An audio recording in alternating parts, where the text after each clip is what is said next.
Hoje é dia de continuar com a nossa sériezinha de resumos da fase 4 da Marvel, desta vez com a série do Gavião Arqueiro. E aí, seus geeks, tudo certo? Eu sou o Marcos Veloso e bora para mais um resuminho aqui, sempre lembrando que essa série de resumos são resumos que a gente está fazendo de coisas que serão importantes nos projetos futuros da Marvel. Então nos projetos dessa fase 5 e da fase 6 também. Porque muita gente não acompanhou as séries e vai voltar pro cinema lá e às vezes vai acabar meio perdido, então aqui a gente faz o resumo para salvar vocês. Antes de eu começar a falar sobre Gavião Arqueiro aqui, eu quero pedir para vocês se inscreverem no canal e lembrar que, se você está assistindo Gavião Arqueiro agora no Disney Plus e quer análises mais aprofundadas, na época da série a gente fazia vídeos semanais. Então saiu o episódio, a gente fazia vídeo e a playlist de Gavião Arqueiro está aqui em cima. Então se você quiser ver esses vídeos mais detalhados com as análises, com os detalhezinhos e tudo mais, assistam aqui em cima.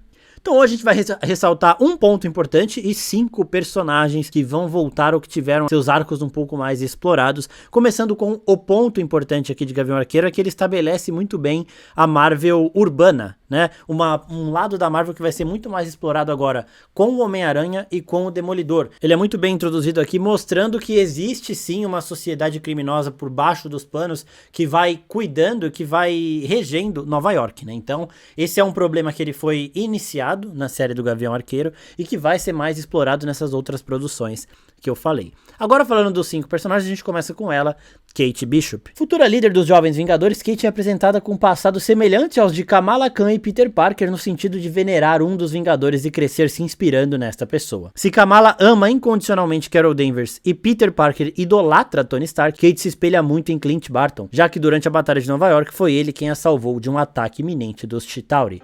Come on! You're a Hawkeye. And who the hell are you?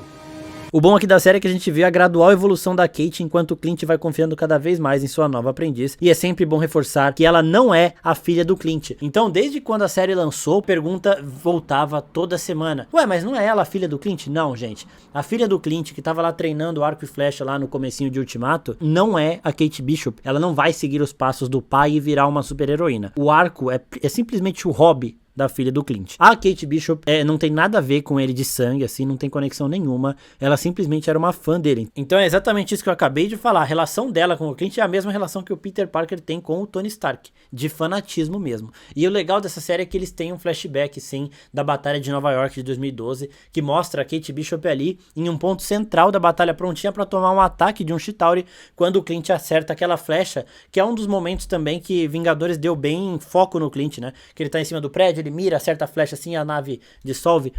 Naquele momento ele tinha salvado a Kate Bishop e nem sabia disso. E a partir dali ela começou a querer crescer a imagem e semelhança de Clint Barton e se tornar a melhor arqueira do mundo. E o legal aqui é que a gente vê a Kate muito entusiasmada, começando a carreira dela aí de vigilante. Os caminhos dela com o do Clint acabam se cruzando, também muito por conta das coisas que a mãe dela faz em Nova York. E ela vai demonstrando sim uma gradual evolução. A forma como a série evolui ela, são poucos episódios, mas a forma como a série evolui ela é muito positiva. Chega no final, no começo você fala, mano, não tem como, calma, né? Chega no final você fala, beleza, ela pode sim ser a sucessora do Clint. Então ela prepara muito bem a relação dos dois, porque o Clint tenta evitar ela a todo custo, mas depois ele vê que é melhor ele estar com ela pra resolver isso. Então é muito legal, fora o espírito natalino da série. Assistir Gavião Arqueiro no Natal dá uma sensação muito boa, porque a série ela desenvolve também muito bem esse clima natalino, porque ela se passa assim também no Natal. E uma coisa legal da série, que tem um cenário que aparece numa cena final de Homem-Aranha, quando o Homem-Aranha 3, né? Quando o Peter tá estreando aquele seu novo traje, ele passa por cima de uma árvore de Natal, que é a mesma árvore que a Kate Bishop derruba no episódio final de Gavião Arqueiro. Então, isso mostra a proximidade do Homem-Aranha e da Kate. Eles devem se cruzar, assim, nos próximos projetos aí da Marvel, e daqui a pouco a gente chega no motivo deste cruzamento. Agora vamos falar do segundo personagem importante aqui, que tem uma evolução na série, que é o próprio Clint Barton. Além de mostrar a pessoa que irá carregar o legado de Clint, a série mostra os problemas que um humano comum tem ao acompanhar deuses e super seres em missões de vida ou morte, como ele fez com os Vingadores. Ele já está perdendo a audição por conta de todas as explosões que aconteceram ao seu redor e segue com muitas dores, vivendo com o luto de ter perdido a Natasha e com a expectativa de finalmente conseguir se aposentar e aproveitar a sua família. Além disso, a gente vê muito a fama que o Clint tem como sendo um Vingador, né? Então é um título muito imponente, principalmente para criminosos de Nova York. Ele, putz, vamos enfrentar um Vingador elevador, e a gente vê como ele lida sendo essa ameaça, né? Então, as cenas de ação dele aqui são muito impactantes mesmo, principalmente com a gangue do agasalho. E é legal também que mostra que o Clint, ele sabe que tem muitas pessoas atrás dele, que ele irritou muita gente, principalmente nos anos dele de Ronin. Então, pra quem não lembra, entre Vingadores, Guerra Infinita e Ultimato, o Clint ficou sem a família e ficou muito vingativo. Então ele saiu caçando o criminoso porque ele não achava justo ter perdido a família dele no estalo e os criminosos terem sobrevivido. E aí depois que tudo se normalizou, o Clint tinha caçado muito mafioso, muito bandido mesmo,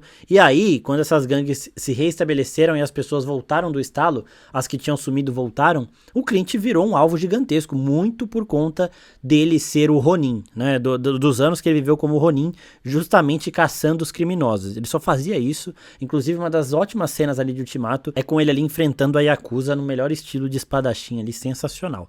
Então isso é muito bom porque a Kate em certo momento pega o traje do Ronin pra esconder a sua cara ali, e aí ela acaba virando o alvo, né, porque as pessoas estão caçando o Ronin, não sabem quem é o Ronin, não sabem quem é o Clint.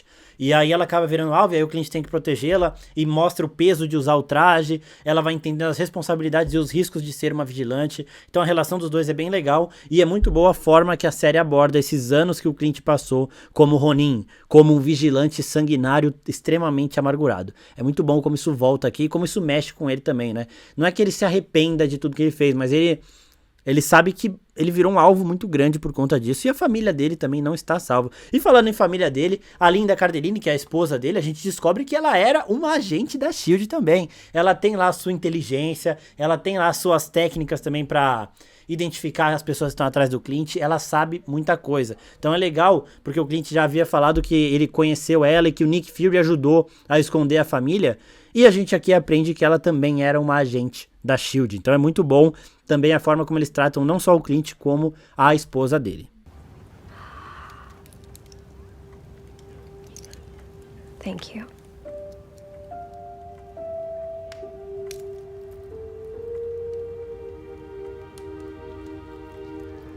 I want to take better care of your stuff. E agora, passando para uma das marcas do passado que voltam atrás do Clint, nós chegamos numa das personagens mais fascinantes e que certamente voltará em outras produções, que é a Yelena Belova. Então, se vocês viram o resumo que eu fiz de Viúva Negra, lá eu falo que a Yelena, no final de Viúva Negra, ela tinha recebido a missão de ir atrás do Clint, com a suposta desculpa de que ele teria causado a morte da Natasha. Então, a Yelena vê a Natasha como uma irmã, ela culpa o Clint pela morte da Natasha, e ela chega aqui na série para fazer isso. No momento que a Yelena aparece, o Clint e a Kate, né, os dois gaviões arqueiros ali da Marvel, eles estão investigando a gangue do agasalho e a pessoa que está por trás dessa gangue. E aí quando a Yelena chega, ela chega mascarada, tal, disfarçada, o Clint e a Kate, eles conseguem fugir, e o Clint fala, você não vai fazer mais nada, porque agora isso aí ficou muito sério. A pessoa que a gente tá atrás acabou de mandar uma viúva negra atrás da gente. Então, a gente descobre muito também a mitologia das viúvas negras, de todas as assassinas treinadas na Sala Vermelha, não só da Natasha. O Clint reconhece, porque os movimentos são iguais aos da Natasha, e aí ele fala pra Kate, acabou. Com viúva negra não dá pra brincar, e ele toma um cacete da Yelena. Someone has hired a Black Widow. I don't want to think about where this all goes. E aí depois a gente descobre que a Yelena não estava trabalhando para ninguém ali das pessoas que estavam atrás do Clint, ela estava com seus próprios negócios, suas próprias missões, e o alvo dela era o Clint. E aqui nós temos um dos maiores presentes que essa série nos apresenta, que é a relação da Yelena com a Kate Bishop. As duas têm objetivos semelhantes, mas de lados inversos. Então, tanto a Yelena quanto a Kate, elas estão querendo proteger as pessoas que elas mais admiram no mundo. Então, a Kate mais admira o Clint, ela quer proteger ele, e a Yelena mais admirava a Natasha, e ela quer vingar a Natasha porque ela culpa o Clint. Aí você fala, mas ela é burra, então ela culpa... Não é que ela culpa, tipo, foi você que matou. É que ela culpa o Clint no sentido de, você poderia ter evitado. Você era a pessoa que a minha irmã mais confiava no mundo e você deixou ela morrer. Então, era isso que mexia com a Yelena e por isso que ela queria matar o Clint. Porque ele poderia ter evitado a morte da Natasha, sabe? E é muito bom a relação dela com a Kate, porque elas não tem nenhuma inimizade entre elas, só tem objetivos conflitantes. Então elas se tratam bem. A Yelena, a primeira vez que ela e a Kate se cruzam, a cena é bem tensa, porque a Yelena fala num tom de brincadeira, meio debochada, comendo macarrão e tudo mais, mas você sente ali a tensão, tá ligado? Mas depois elas já acabam virando amigas e tem essa cena do elevador que é simplesmente maravilhosa. What was that? I don't know. No. knows what is happening. E a conclusão desse arco do Clint com a Yelena também é das melhores possíveis, porque o Clint, extremamente emocionado, a Yelena consegue perceber que ele estava se martirizando muito pela morte da Natasha, e o Clint explica pra ela: eu queria mais do que tudo proteger a sua irmã, só que ela queria mais do que tudo me proteger. E o que mais impactou aqui na decisão de quem morreria era o fato dela ser muito melhor do que eu. Então os dois, eles estavam lutando um contra o outro ali em Ultimato, né? Pra ver quem ia se matar, porque eles eram tão importantes um pro outro que os dois queriam morrer pro outro ficar vivo, né? E aí o Clint fala: mano, eu queria me matar por ela, só que ela era melhor do que eu em tudo, então ela conseguiu se matar por mim, tipo, eu não tive como impedir, tá ligado? E isso é muito foda, porque mostra como a Natasha era foda e a relação do Clint, da Yelena, tipo, é tudo muito forte ali, sabe? Foi um momento, assim, da série que eu chorei ali, e também fixa ainda melhor a Yelena como a sucessora do manto de Viúva Negra. E agora nós chegamos na Echo, ou Maya Lopes, que é uma personagem que inicialmente ela começa como antagonista, ela trabalha ali pro real maior vilão da série, só que depois ela acaba tendo a sua própria trajetória, e a trajetória da Echo, ela é muito importante também nos quadrinhos, e ela é muito relacionada com o Demolidor e com toda essa Marvel urbana que a gente vai ver. Maya Lopes foi criada como protegida do Rei do Crime, já que o seu pai trabalhava para ele. Porém, o Wilson Fisk tinha interesse elevado em Maya, ele matou o pai dela para ter a tutela da garota. Quando ela descobre tudo isso, ela parte uma jornada de vingança que colocará no caminho do Demolidor. E agora a gente chega no último dos personagens apresentados aqui na série, que será muito importante, esse provavelmente o mais importante para esse futuro da Marvel urbana, que é o Rei do Crime, o Wilson Fisk. E aqui nós temos o retorno do Vicente D'Onofrio no papel. O episódio que revelou o Vicente D'Onofrio de volta como Rei do Crime, dessa vez na Marvel, foi lançado na mesma semana de Homem-Aranha Sem Volta pra Casa. No mesma semana a gente teve o Vicente D'Onofrio voltando como Rei do Crime e o Charlie Cox voltando como Demolidor. Então foi muito bem casado também essa situação de datas aí da Marvel, porque os dois voltaram na mesma época, foi bem legal, foi bem positivo, porque a gente também já entende que eles estão relacionados e os personagens de ambas as produções também. Então Homem-Aranha vai ter relação com a Kate Bishop também no futuro. Só que a série também consegue estabelecer que não são os mesmos personagens. Isso eu já venho falando desde sempre. Por mais que as pessoas falem que são personagens parecidos, não são os mesmos. As vivências do Demolidor da Netflix não são necessariamente as vivências deste Demolidor que a gente vai ver aqui na Marvel. Expliquei mais direitinho nesse short que está linkadinho aqui em cima. No Rei do Crime a gente consegue ver isso mais do que no Demolidor. Por quê? Porque o Rei do Crime aqui, ele é diferente do Rei do Crime da Netflix, porque ele tem não sei se é um acabamento em maquiagem, em roupas maiores, ou se é em CGI, mas ele tem uma estrutura física maior do que o da Netflix e mais parecida com o que a gente vê nos quadrinhos e em Homem-Aranha no Aranhaverso, por exemplo. Ele é mais gigantão, ele é mais parrudo, e só de você olhar pra ele, você já percebe que ele não é uma pessoa normal, grande, sabe? Ele tá além disso, a força física dele é um pouco mais brutal do que tudo isso, então a Marvel deu um acabamento aí nele, acho que em CGI mesmo, para dar essa impressão de que ele é um pouco maior e mais robusto do que qualquer pessoa normal seria. Em relação à sua influência em Nova York, ela ainda está crescendo. Ele é temido e conhecido, mas ainda não por muita gente. Então ele é mais temido no submundo. O Clint, que tem conhecimento dos ladrões, que caçou muita gente durante 5 anos, sabe quem é o Rei do Crime. Não sabe ainda a aparência dele, então ele ainda não se revelou, mas já ouviu falar na lenda, no nome do Rei do Crime.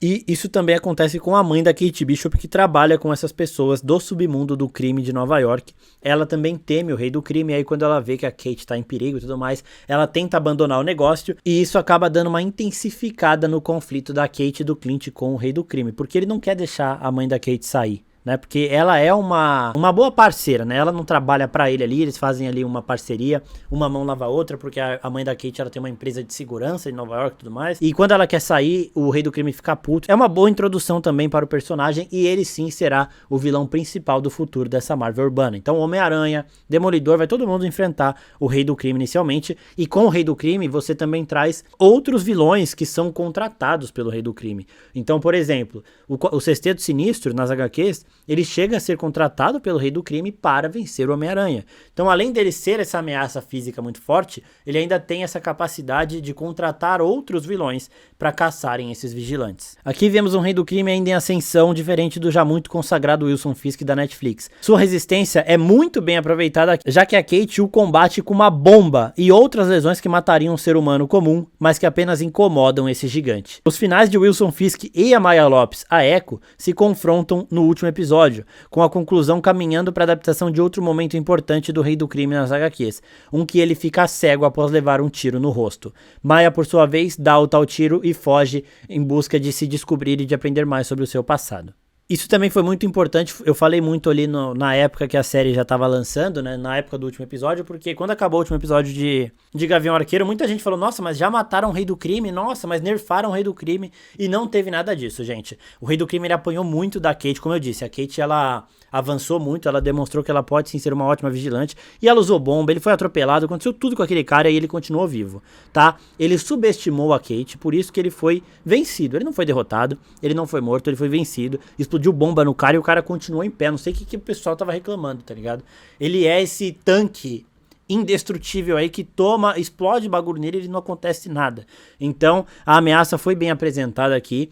E em relação àquele tiro que a Maya dá, não mostra o tiro. Mostra ela apontando a arma pra ele e aí a câmera sobe, a gente escuta o barulho do tiro e acaba. Então o pessoal falou, ué, o Rei do Crime morreu? E ele não morreu. Ela deu um tiro no rosto dele, só como eu disse lá, ele é muito resistente, ele apenas ficará cego. E essa cegueira dele, ela vai durar por um tempo. É um arco que ele tem nos quadrinhos também. Aconteceu a mesma coisa, foi com a Maya mesmo, por conta do seu prestígio e poder, ele consegue recuperar a sua visão. Então ele não morreu, ele apenas perderá a visão. Então provavelmente na série do Demolidor a gente vai ver um Rei do Crime sem enxergar, com uma venda no olho, é um visual bem legal também, e aí aos poucos ele vai recuperar essa visão. Isso vai ser bem legal e ele voltará ainda mais perigoso, ainda mais raivoso e ainda mais influente no futuro da Marvel. Então essa série, ela é muito importante para dar o tom e para dar o ritmo e apresentar aí alguns dos personagens que serão providenciais para o lado urbano do universo cinematográfico da Marvel, que ainda vai crescer muito com os personagens que eu já citei. Homem-Aranha, Demolidor, Justiceiro, tá tudo voltando e esses personagens todos estarão dentro deste núcleo do UCM. É isso, pessoal, muito obrigado. Se você gostou, curte esse vídeo aqui, manda pros seus amigos também para não perderem nada e até a próxima. Tchau, tchau.